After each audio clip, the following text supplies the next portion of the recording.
اور نہ ہی ان کے جیتنے کی کوئی امید تھی، پھر بھی امام حسین ان پر بھاری پڑ رہے تھے اور وہ شیر کی طرح جھپٹا مار رہے تھے اور یزید کے سپاہیوں کو ایسے کاٹ رہے تھے جیسے کوئی گاجر مولی کاٹ رہا ہو۔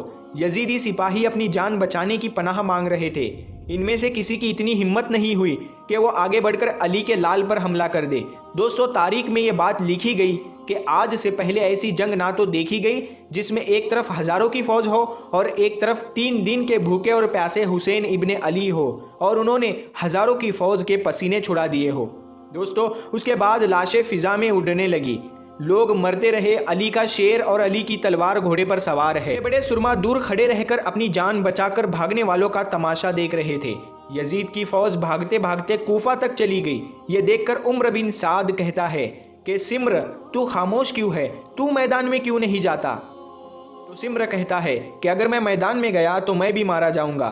جب ہم حسین کے بچوں سے نہ لڑ سکے تو حسین سے کیا لڑ پائیں گے؟ ان کی رگوں میں علی کا خون دوڑ رہا ہے، ان کی رگوں میں نبی کا خون دوڑ رہا ہے، جاؤ اس کے خیمے میں آگ لگا دو۔ دوستو، اس کے بعد شمر امام حسین کے خیمے کے پاس جاتا ہے اور اس میں آگ لگاتا ہے۔ اس کے بعد عمر بن سعد کہتا ہے کہ حسین پر سب مل کر ایک ساتھ تیر چلاؤ۔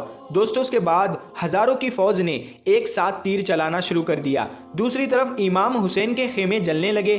امام حسین کبھی اپنے خیمے کی طرف دوڑتے تو کبھی یزید کی فوج سے لڑنے کے لیے دوڑتے۔ اتنے میں عمر بن سعد کہتا ہے کہ جس کے پاس جو بھی کوئی چیز ہو اس کو پھینک کے مارو۔ یہ سن کر کسی نے نیزے مارے تو کسی نے تلوار پھینکنا شروع کر دیا، کوئی تیر مار رہا تھا تو کوئی پتھر مارنے لگا، اور جس کے پاس کچھ بھی نہیں تھا وہ کربلا کی گرم مٹی کو اٹھا کر امام حسین کی طرف پھینکنے لگا۔ مگر دوستو، امام حسین کی تلوار کہاں رکنے والی تھی؟ وہ تو ویسے ہی گاجر مولی کی طرح یزیدی سینا کو کاٹ رہے تھے۔ اتنے میں کربلا کا میدان اذان کی آواز سے گونجنے لگا اور غیب سے آواز آئی، اے حسین رک جاؤ، تم کامیاب ہو گئے ہو۔ دوستو، امام حسین نے جیسے ہی آواز سنی تو اپنی تلوار کو اپنی میان میں رکھ دیا۔ اس کے بعد وہ پتھر، تیر، کربلا کی گرم مٹی امام حسین کے جسم پر لگتے رہے۔ آخر میں امام حسین گھوڑے کے اوپر سے زمین پر گرے۔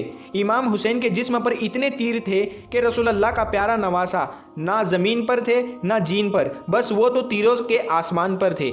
دوستو، اس کے بعد جب امام حسین زمین پر گرے تو شمر نے سوچا کہ یہی صحیح موقع ہے، تو وہ اپنے سپاہیوں پہ زور سے چلایا کہ کھڑے کھڑے کیا دیکھ رہے ہو، اس کو قتل کر دو۔ اس کے بعد جو کوئی بھی امام حسین کو قتل کرنے کے لیے نزدیک جاتا تو امام حسین کے چہرے میں رسول اللہ صلی اللہ تعالی علیہ وسلم کا چہرہ اسے نظر آتا اور وہ روتا ہوا واپس آنے لگتا۔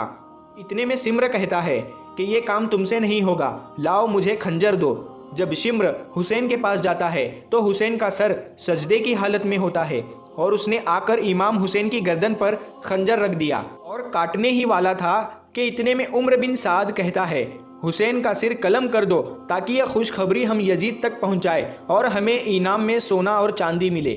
دوستو، اس کے بعد شمر امام حسین کی گردن پر خنجر رکھنے ہی والا تھا۔ اتنے میں شمر نے سنا کہ امام حسین سجدے کی حالت میں کچھ بول رہے ہیں۔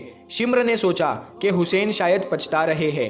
اس نے سوچا، میں ان کی باتوں کو سنتا ہوں اور یہ جا کر یزید کو سناتا ہوں۔ یہ سن کر شمر نے امام حسین کے نزدیک اپنے کان لے گیا۔ امام حسین سجدے کی حالت میں فرما رہے تھے، یا اللہ قبول کرنا کہ تیرے اس حسین نے تیرے دین کی خاطر اپنا سب کچھ قربان کر دیا ہے۔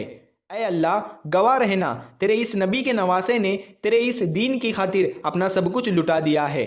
شمر نے دیکھا کہ حسین تو اس حالت میں بھی اللہ کا شکر، اللہ کی حمد و ثنا بیان کر رہا ہے۔